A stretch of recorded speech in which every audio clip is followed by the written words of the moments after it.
Hoy daremos inicio al curso de Morfología 1 y para eso comenzaremos con la clase de Generalidades y Terminología Anatómica junto con Orientación Anatómica.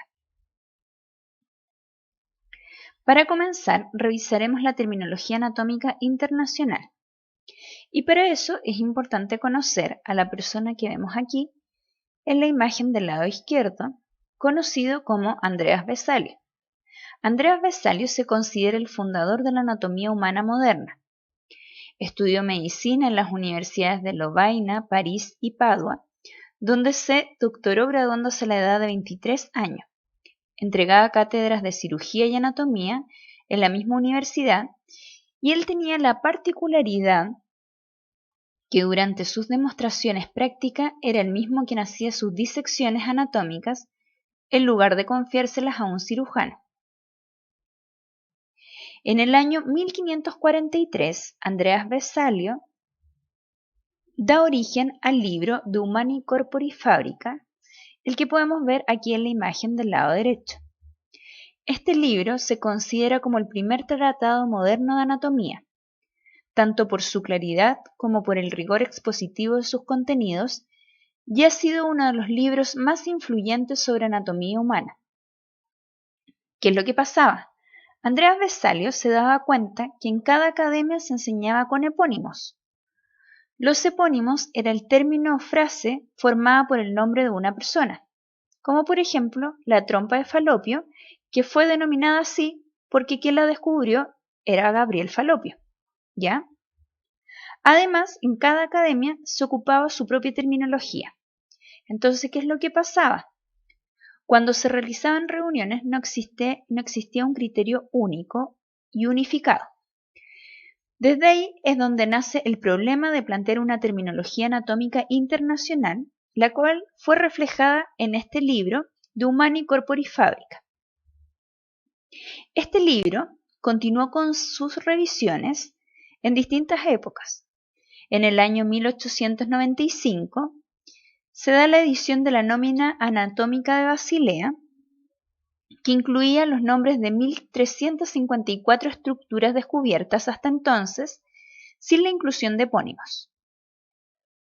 Luego, en el año 1935, se da la edición de la Nómina Anatómica de Jena, donde se suprimió totalmente los nombres propios. Luego, dado que se seguía en revisión y en discusiones, en el año 1950 se crea el Comité Internacional de Nomenclatura Anatómica. Ya en el año 1955 se crea la edición de la Nómina Anatómica de París, la cual, por lo menos hasta el año 1997, se ha visto modificada 6 veces. Luego, ya al año 1989, se crea un Comité Federal en Terminología Anatómica denominado FICAT. Este comité estaba formado por 20 miembros de 16 países de 5 continentes y daba respuesta a la insatisfacción internacional con el trabajo realizado por el Comité Internacional de Nomenclatura Anatómica. Ya creada la FICAT, en el año 1998 se da origen y se edita el libro Terminología Anatómica Internacional.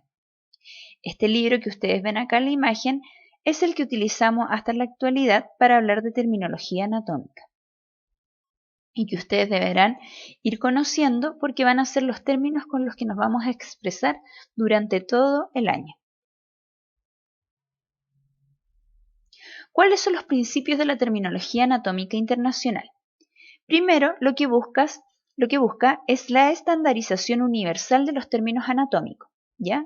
Es decir, que ustedes estando acá o en otro país, el lenguaje utilizado dentro de la anatomía sea el mismo, e incluso entre compañeros de otra universidad o dentro de equipos profesionales, ya sea con kinesiólogos, con médicos, se busca tener un lenguaje unificado. Luego, se establece que cada estructura se designe por un término y que no haya más sinónimos de esa estructura. Los términos estarán en latín y cada país es libre de traducirlo a su idioma vernáculo. Además, los términos tendrán un valor descriptivo e informativo de la estructura que uno quiere nombrar. Y por último, no se utilizarán los epónimos, que como les mencioné anteriormente, los epónimos eran los nombres de las personas que descubrían la estructura. Como les decía, Gabriel Falopio fue quien descubrió las trompas de Falopio, dándole ese nombre para denominarlas. Sin embargo, dada que la terminología anatómica internacional suprime los epónimos, nosotros llamaremos en la actualidad las trompas de Falopio como tuba uterina, que sí hace referencia al sector y la región donde se ubican. Asimismo, lo mismo ocurre con el tendón de Aquiles. Actualmente se llama tendón del calcáneo, dando su nombre en relación a las estructuras donde se encuentra. Una vez conocido parte de esta historia de la terminología internacional, pasaremos a revisar la orientación anatómica. La orientación anatómica es conocer cómo nosotros posicionamos nuestro cuerpo en el espacio. Y nos permitirá también tener una posición de referencia del cuerpo utilizada para describir la localización de ciertas estructuras. Entonces, cada vez que ustedes vean alguna estructura, siempre tienen que tener como referencia la posición anatómica. Para ello, ¿qué condicionantes debemos conocer para la posición anatómica? Primero, nos referimos a posición anatómica, a estar de pie en posición bípeda. La cabeza se encuentra erecta sin inclinación hacia el lado derecho o lado izquierdo, los ojos abiertos mirando el frente, brazos extendidos a los lados del cuerpo, palmas abiertas mirando adelante, piernas extendidas y juntas y pies paralelos con talones juntos. ¿Ya? La posición anatómica va a ser el punto de referencia que siempre van a tener que considerar para ubicar otras estructuras. Otros conceptos que deben saber. Nos vamos a referir a bípedo cuando nos encontremos en posición de pie. En sedente cuando nos encontremos sentados. Decúbito supino cuando nos encontremos con la espalda apoyada y boca hacia arriba. Decúbito prono cuando nos encontremos de guatita boca abajo. Y decúbito lateral cuando nos encontremos en posición lateral, hacia el lado derecho o hacia el lado izquierdo.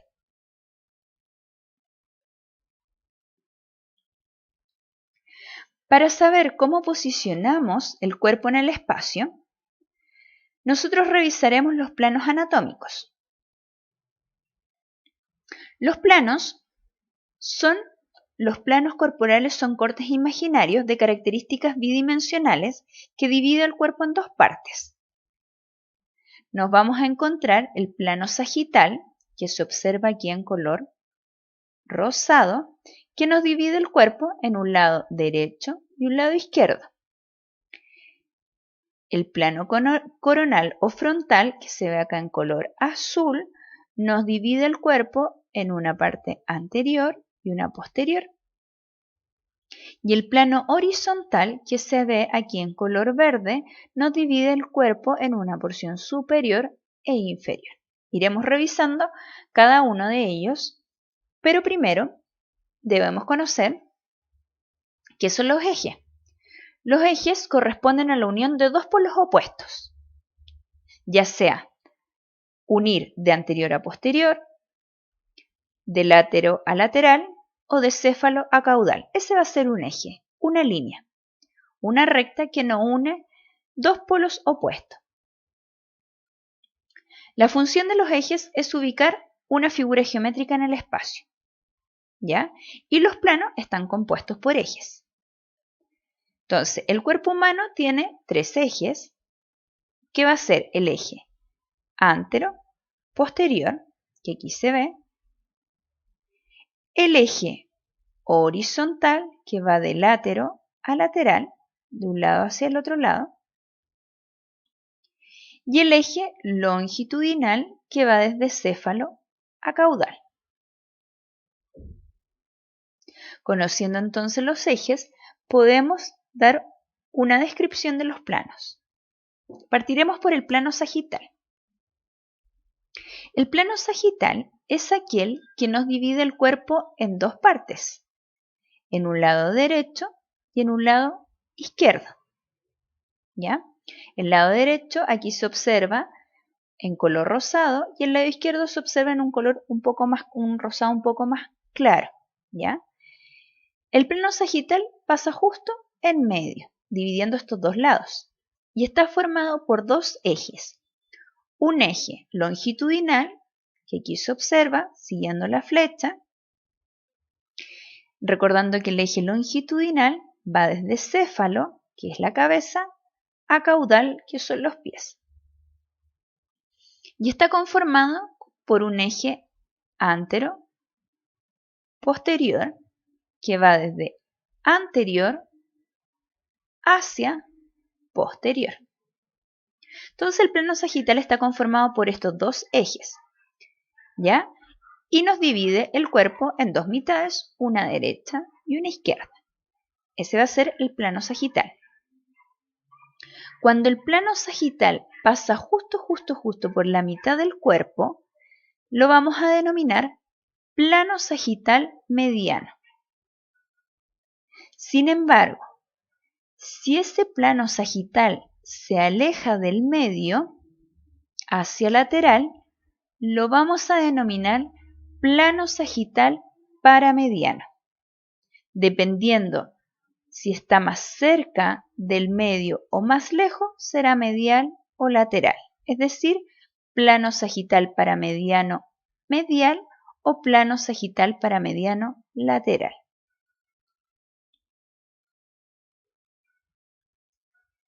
Aquí, por ejemplo, es la imagen ubicada hacia el lado derecho. Nos vamos a encontrar con un corte de cerebro, ¿ya? Tenemos un corte sagital dividiéndonos esta estructura en un lado derecho e izquierdo. Por supuesto, solamente podemos ver uno de estos dos lados.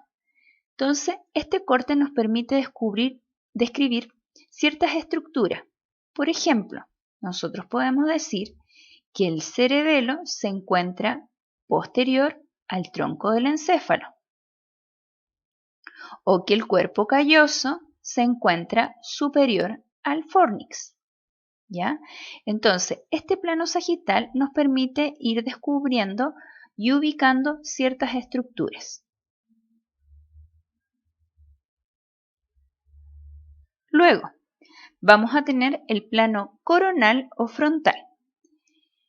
El plano coronal es el que nos divide el cuerpo también en dos mitades, pero en una anterior y en una posterior. ¿Ya? La parte anterior, aquí la vemos de una coloración rosada, y la posterior, que se alcanza a ver un poquito, en un rosado un poco más claro. El corte coronal pasa justo como si fuera un cintillo, ¿ya? Dividiendo el cuerpo entonces una mitad anterior y una posterior. También está conformada por dos ejes. Estos ejes son el eje longitudinal. Como ya mencionamos, el eje longitudinal es el que va de céfalo, cabeza, a caudal, que son los pies.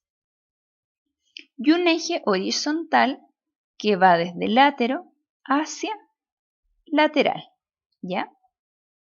Esos dos ejes nos dan este plano coronal. Entonces, como bien les mencionaba, nos dividió el cuerpo en anterior y posterior, y este plano es perpendicular al plano sagital.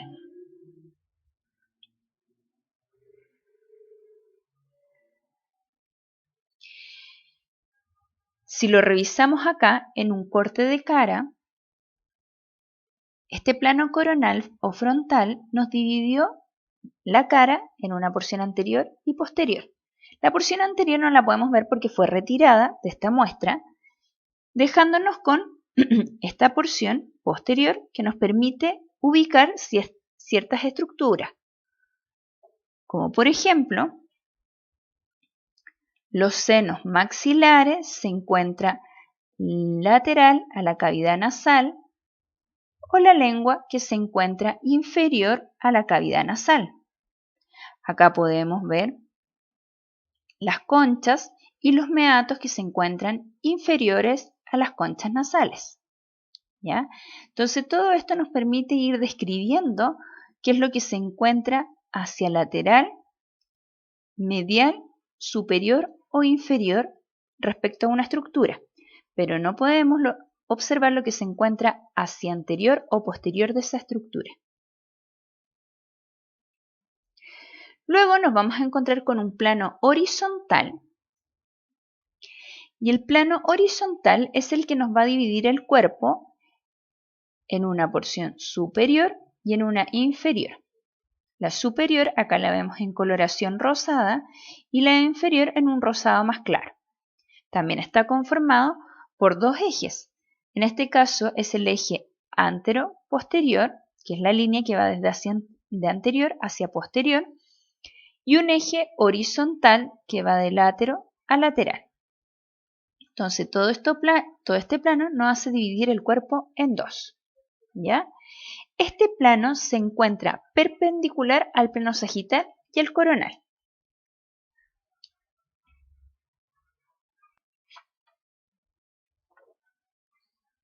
Aquí tenemos un corte a nivel de la cabeza donde la vista está desde superior, ¿ya? Sacaron la parte de arriba de la cabeza y solamente podemos tener una visión a nivel de donde encontramos la nariz y los ojos, ¿ya? Entonces, eliminamos la porción superior. No podemos ver lo que está inferior, pero sí podemos ver lo que encontramos hacia lateral, medial, anterior o posterior. Por ejemplo, aquí las celdillas etmoidales se encuentran lateral al septo nasal. O, por ejemplo, el quiasma óptico se encuentra posterior a los senos esfenoidales. ¿Ya? Entonces, un plano horizontal nos permite ver las estructuras que se encuentran hacia anterior, ¿ya? Ahí está la cavidad nasal, hacia posterior, hacia lateral y hacia medial. Pero no podemos ver lo que se encontraba superior e inferior.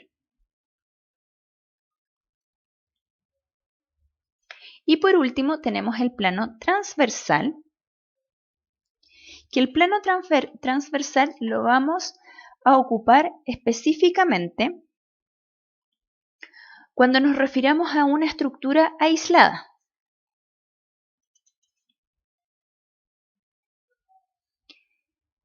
Y este lo vamos a entender como el eje que es perpendicular al eje mayor de un componente o una estructura aislada. Es decir, aquí tenemos por ejemplo la clavícula, donde el eje mayor es esta línea y el plano transversal va a ser el corte perpendicular a ese eje mayor. Y como les mencionaba, se diferencia del plano horizontal, ya que el plano transversal va a estar referido específicamente a una estructura aislada, como un órgano o un hueso. De esta manera, conociendo todos los planos, tanto el plano sagital como el plano coronal, horizontal y transversal, a nosotros nos va a permitir durante todo el año poder ubicar las estructuras en un espacio del cuerpo y poder describirla de manera de utilizar un lenguaje coherente a la terminología anatómica. Ahora vamos a revisar algunos conceptos de terminología anatómica. El primer concepto que vamos a revisar es el concepto de interno y externo. Siempre que hablemos de interno o externo, nos vamos a estar refiriendo en relación a una cavidad. Por ejemplo, todo lo que se encuentre dentro de la cavidad craneal va a ser interno y lo que se encuentre fuera, externo. Lo mismo ocurre con la cavidad torácica, la cavidad abdominal y la cavidad pélvica. Siempre tenemos que hablar de interno y externo cuando haya una cavidad. Luego el término proximal o distal. El término proximal y distal se utiliza en referencia a encontrar más cerca o más lejos del origen de una estructura, en particular de los miembros o tronco. Por ejemplo, yo puedo hablar de distal, puedo hablar que la mano se encuentra distal a mi hombro, porque se encuentra mucho más lejos a mi eje del tronco. Así, también puedo hablar que el codo es más proximal que la mano, porque se encuentra mucho más próximo al eje de mi tronco. Entonces, siempre cuando hablemos de una estructura que es proximal o distal, vamos a tener como referencia nuestro eje medial y el que se encuentre más próximo a nuestro eje va a ser proximal y el que se encuentre más lejos va a ser distal, siempre en referencia y comparación frente a dos estructuras, por ejemplo, la mano con el codo, o el codo con el hombro, o el hombro con la mano, ¿ya? Por otro lado, también podemos hablar de proximal y distal en los sistemas en cuanto a la relación al origen y término. Por ejemplo, si hablamos, no sé, del sistema digestivo, su porción proximal es la boca y lo más distal sería el recto. Entonces, dependiendo si hablamos de sistema o estructura, es como nos vamos a referir a proximal o distal.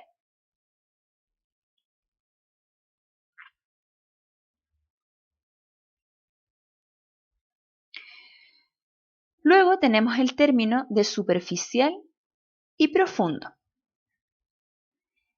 El término superficial o profundo lo podemos conocer en dos conceptos, cuando hablamos en términos absolutos o cuando hablamos en términos relativos.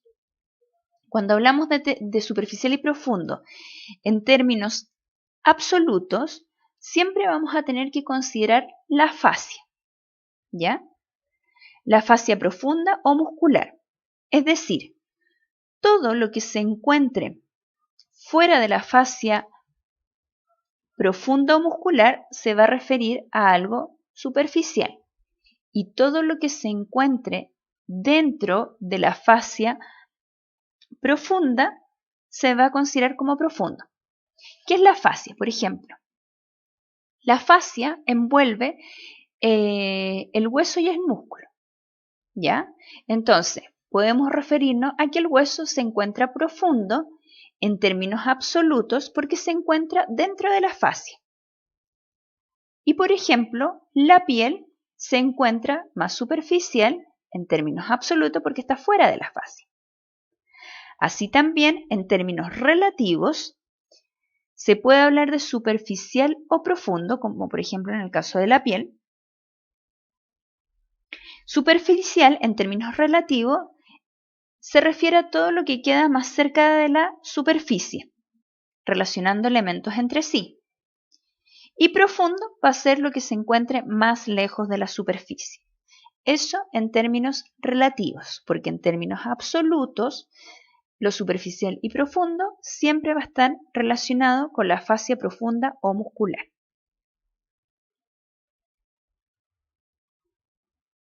Luego tenemos el concepto de homolateral y contralateral.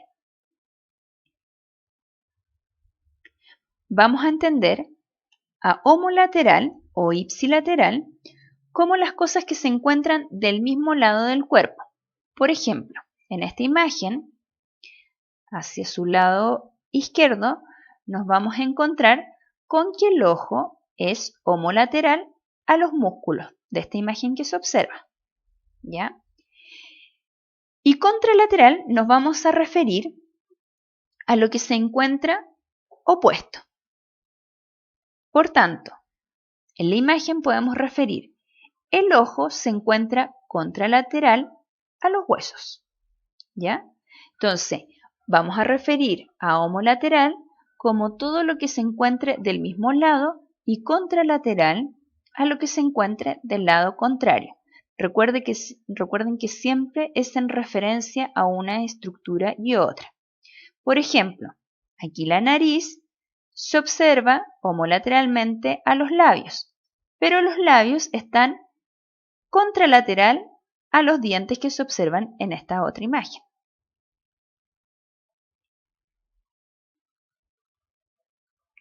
En cuanto a terminología de posición, tenemos que tener algunos planos delimitantes o cara.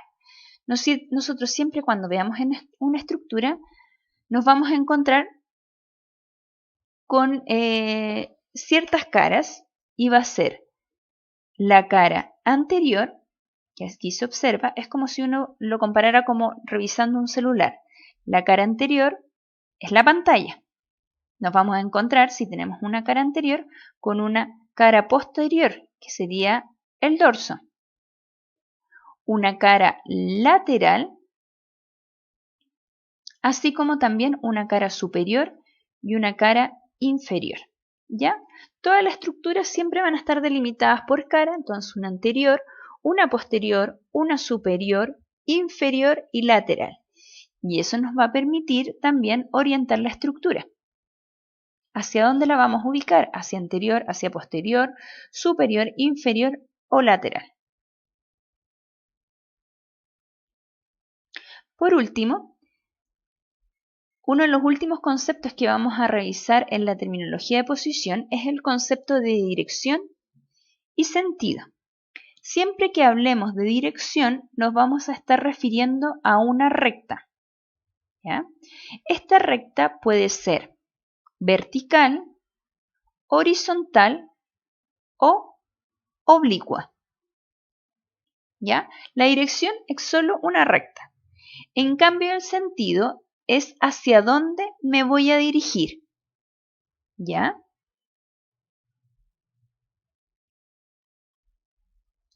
Por ejemplo, si miramos aquí la línea del metro, la dirección de la línea del metro, esta es la línea 1, va a ser horizontal, porque es una recta horizontal. Pero si nosotros queremos ir de los Dominicos a San Pablo, nuestra dirección va a ser de izquierda a derecha o de derecha a izquierda o de medial hacia lateral. Entonces, el sentido es a dónde yo me voy a mover. En cambio, la dirección es una recta que puede ser vertical, horizontal u oblicua. En el caso aquí superior que vemos al corazón, la vena cava superior, que la observamos aquí, donde les estoy mostrando, tiene una dirección vertical, pero el sentido del recorrido de lo que va por la vena cava superior va desde céfalo a caudal, ¿ok? Y la vena cava inferior, que también la encontramos en una dirección vertical, su sentido, como aquí se observa la flecha, es de caudal a cefálico, ¿ya? Entonces, no confundir dirección con sentido. La dirección es una recta que puede ser vertical, horizontal u oblicua y el sentido es hacia donde yo me muevo, que puede ser de derecha a izquierda, de medial a lateral, de céfalo a caudal, etc.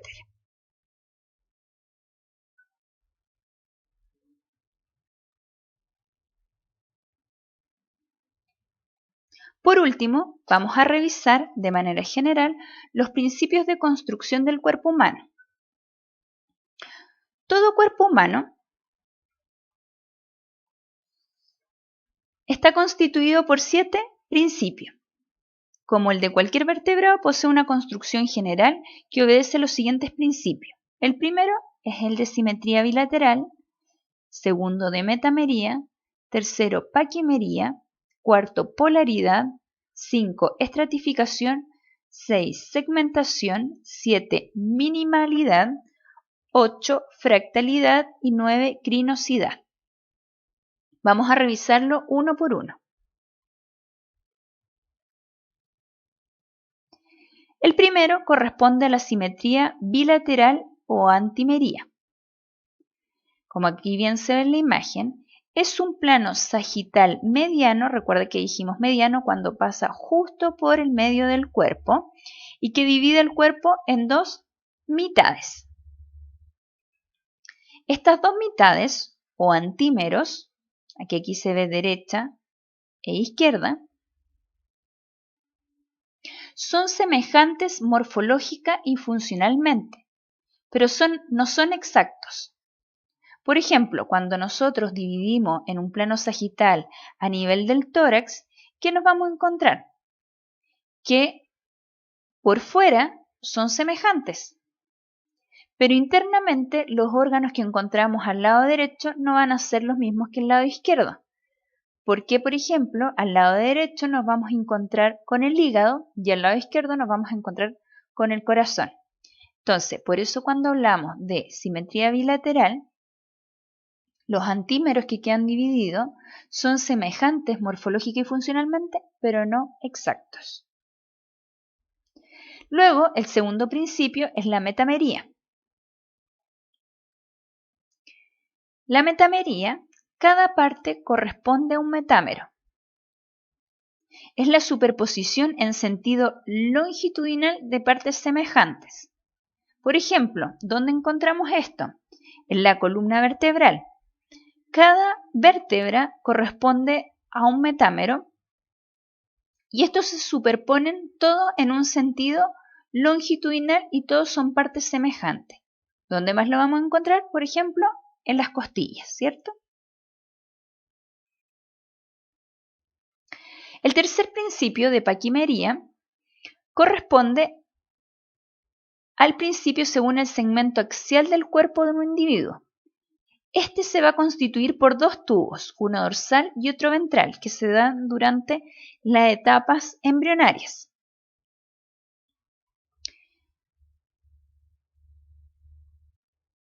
El paquímero dorsal, que también se llama paquímero neural, ¿ya? Que está aquí, y el paquímero ventral o visceral, que es de donde se van a producir todos los órganos que se alojen en la cavidad torácica, abdominal o pélvica.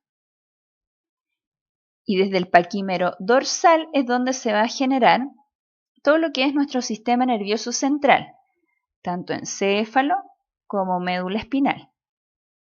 ¿Ya? Entonces, nuestra estructura del cuerpo humano siempre va a estar dado desde la etapa embrionaria, desde la formación del tubo, desde un tubo dorsal o otro ventral. El dorsal también se va a llamar neural, que es de donde surgen toda la estructura del sistema nervioso central, y un paquímero ventral o visceral, de donde van a salir las estructuras de los órganos de la cavidad torácica, abdominal y pélvica. El principio número 4 de polaridad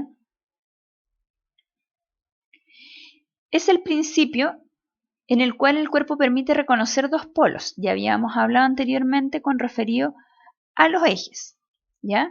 Siempre vamos a encontrar dos polos. En este caso, en la imagen se observa el cefálico y el caudal. La unión de estos dos va a dar un eje, ¿ya? Entonces, el cuerpo siempre va a estar construido desde la polaridad, desde que permite reconocer dos polos. Si encontramos el polo medial, también vamos a encontrar el lateral. Luego, el quinto principio de estratificación va desde un nivel macroscópico hasta un nivel subcelular, microscópico. Las estructuras siempre van a estar dispuestas concéntricamente en capas o en estratos, ¿ya? Por ejemplo, ¿qué estructuras de nosotros está constituida en capas o estratos? Por ejemplo, la piel. También otro ejemplo es las capas de del desarrollo embrionario que está formado por el ectodermo, el endodermo y el mesodermo. En el caso de la epidermis, está formado por capas como la córnea, la lúcida, la granuloso, espinoso y la basal. Entonces, la estratificación habla que ciertas estructuras están dispuestas concéntricamente en capas o estratos.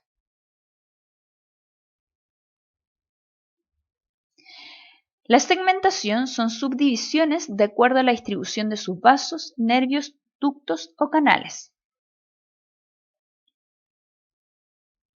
Los órganos en la construcción del cuerpo humano se van subdividiendo, ¿ya? Por ejemplo, aquí, un ejemplo claro, son la ramificación de los bronquios, ¿ya? Esto corresponde a ductos, pero también eso se pueden dar en los vasos, que los vasos normalmente se van subdividiendo también, y los nervios, ¿ya? Hasta lograr ciertas ramificaciones. El principio de minimalidad habla de que la unidad morfofisiológica es denominada mínima y definida como la menor parte de un órgano que representa la morfología de un órgano entero y también su función. Es decir, siempre, o la mayoría de las veces, una estructura o un órgano siempre va a tener la parte mínima, que va a ser el que cumple la función completa del órgano. En este caso, en el hígado, quien cumple la función del órgano es el lobulillo hepático.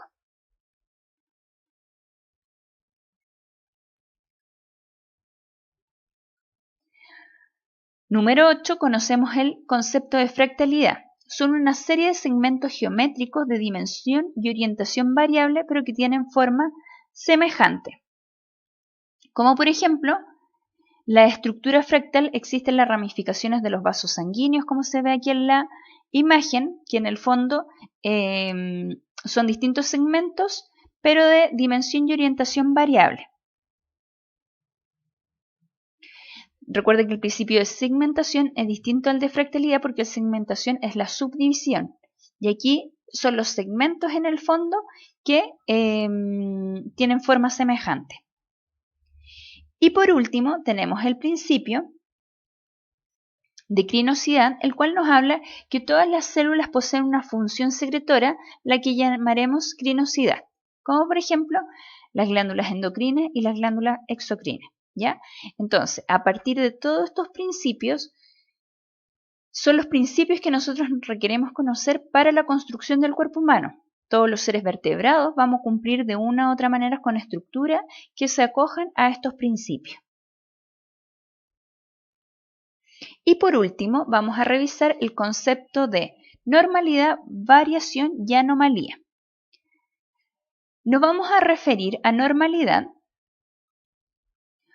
cuando la conformación morfológica y funcional es considerada la más representativa de una población. Variación es cuando existe una alteración del patrón morfológico considerado como normal. Y la anomalía es la salida del patrón aceptado como normal en lo morfológico y en lo funcional. En caso extremo, la agravación de uno de los factores o ambos. Puede precipitar incluso la muerte del portador de esta patología, ¿ya? Entonces, se sale completamente del patrón aceptado tanto en lo morfológico, en lo funcional o ambos, y lo que lleva por consiguiente a que se pueda producir la muerte del portador.